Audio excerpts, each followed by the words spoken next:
Blood and brotherhood. The knife gleamed under the flickering candlelight, its blade catching the crimson glow of the robes that filled the darkened room. "Please, Sam, please!" Paschal's voice cracked as he thrashed against the ropes binding his wrists to the wooden table. His shirt was soaked with sweat and tears, his eyes wild with terror as they locked onto his brother's face across the room. Sam stood frozen among the circle of men dressed in red, their faces hidden beneath deep hoods. His hands trembled at his sides. The air was thick with incense and something else, something that made his stomach turn. "Sam, look at me!" Paschal's cry pierced through the chanting that had begun to fill the room. "I'm your brother, your only brother. Is this the message you said you needed me to escort you to? Brother, remember, we're in this together. We've always been together." The words hit Sam like physical blows.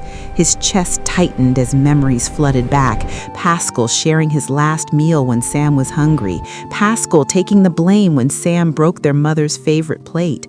Paschal working extra hours so Sam could finish school. "Why do you want to use me for money, Ritual?" Paschal's voice dissolved into sobs. "Please, Sam, please don't do this." The cult leader stepped forward, his presence commanding, despite his concealed face. He placed a cold hand on Sam's shoulder and extended a curved knife toward him. "You brought him here because you want wealth." The leader's voice was smooth, practiced. "You want to escape poverty. You want to give your mother a better life. This is the price. There is no other way." Sam's hand moved toward the knife, but his fingers wouldn't close around it. Paschal's cries grew louder, more desperate. The sound of his brother's voice, the voice that had sung him lullabies when their father died, that had encouraged him through every failure, was breaking something inside him. "I can't," Sam whispered. "You must," the leader hissed. "I can't." The knife clattered to the floor as Sam bolted from the room, his brother's cries following him into the night. He ran until his lungs burned, until he reached home, until he collapsed beneath the old mango tree in their compound. The afternoon sun beat down on him, but Sam didn't move. He sat with his knees drawn to his chest, staring at nothing, his mind replaying Paschal's terrified face over and over. "Sam! Sam, my boy!" His mother's voice startled him. She was returning from the market, a plastic bag swinging from her hand, her smile bright with the small joy of a successful shopping trip. "I bought slippers for you and your brother." She pulled out 2 pairs of simple rubber sandals, her smile wide. "The man gave me a good price." Sam couldn't meet her eyes. He nodded mechanically, accepting the slippers. His mother's smile faded. She studied his face with the intuition only a mother possesses. "What's wrong? You look like you've seen a ghost." "Nothing, Mama. Just small thing." "Where is Paschal?" The question hung in the air like an accusation. Sam's throat went dry. He went to work outside. He won't be back today." His mother's eyes narrowed slightly, but she nodded. "Okay, make sure you eat something." She touched his cheek gently before heading inside. As darkness fell, Sam remained under the tree. The compound grew quiet except for the chirping of crickets and the distant sound of generators humming to life. He couldn't go inside, couldn't face his mother, couldn't close his eyes without seeing Paschal tied to that table. The door creaked open and his mother emerged, wrapping her wrapper tighter against the evening chill. She sat beside him without a word. "Sam, tell me the truth. Is your brother okay?" The concern in her voice nearly broke him. I'm just missing him, Mama. I've been restless since he left." "I'm restless too," she admitted, her voice soft with worry. "I couldn't sleep. Something doesn't feel right. Something isn't well with Paschal. A mother knows these things." They sat together in the darkness, 2 souls bound by love and fear, neither knowing how to voice the dread that wrapped around their hearts.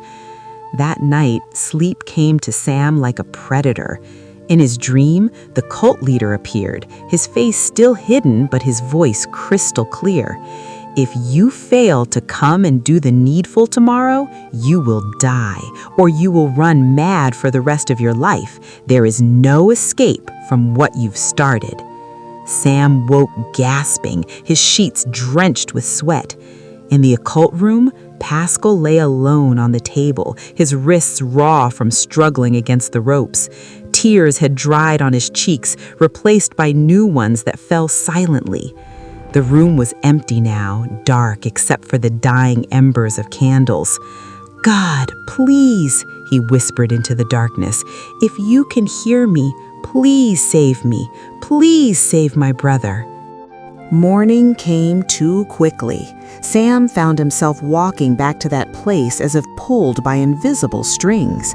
The cult members were already assembled when he arrived, their red robes seeming darker in the daylight that filtered through the cracks in the walls. "There's no going back today," the leader announced. "Either you do it or you go down with him." The knife was pressed into Sam's palm. It was heavier than he expected, or perhaps it was the weight of what they wanted him to do. Paschal's eyes found his. They weren't angry. They were sad, disappointed, defeated. "Sam," Paschal's voice was hoarse from screaming, "I would never do this to you, no matter what. You know that, don't you? I've always put you first, before myself, before everything. And now, this is how you repay me?" Sam's vision blurred with tears. His hand shook so violently the knife almost fell. "Do it!" the leader commanded. Sam raised the knife high. "Brother," he choked out, "I'm sorry. I'm so sorry." The blade began its descent and struck the altar beside Paschal's head. The room erupted in shouts as Sam's fingers flew to the ropes, working frantically to untie his brother. "Run!" Sam shouted, pulling Paschal to his feet. "Not without you!" Paschal grabbed his arm. "I'm not leaving you!" There was no time to argue. The cult members were closing in. Sam pushed Paschal toward the door, and they ran, stumbling, desperate, fueled by pure adrenaline. They burst through the compound gate, lungs burning, feet pounding against the dirt road. Home! They had to get home! But just as they reached the mango tree, Sam's legs gave out. He crumpled to the ground, his body seizing violently. "Sam! Sam!" Paschal fell beside him, cradling his brother's head. The door burst open, and their mother ran out, but she wasn't alone. A pastor in a simple white shirt was with her, his Bible already open in his hands. "I went to the pastor this morning," their mother cried, falling to her knees beside her sons. "The bad feeling wouldn't leave me, but when I told him, he said God told him we must rush here immediately."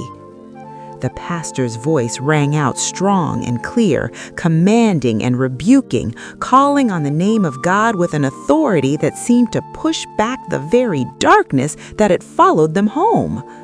Minutes felt like hours. Then Sam gasped, his eyes flying open. He sucked in air like a drowning man breaking the surface. "Sam!" Paschal and their mother clutched him, tears of relief streaming down their faces.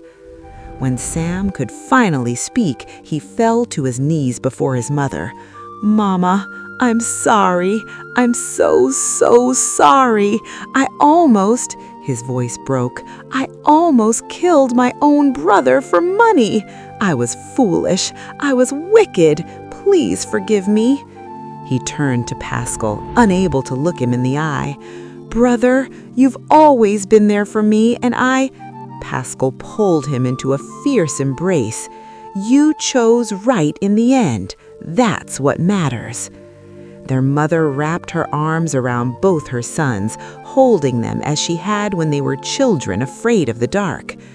"No more secrets, no more shortcuts. We have each other. That's the greatest wealth we'll ever need."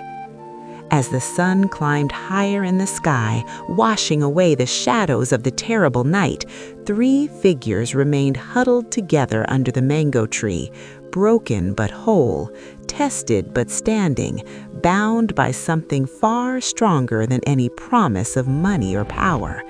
They were family, and that was enough. That is the end of the story. Follow this account and subscribe to our YouTube channel if you want to see more of our videos.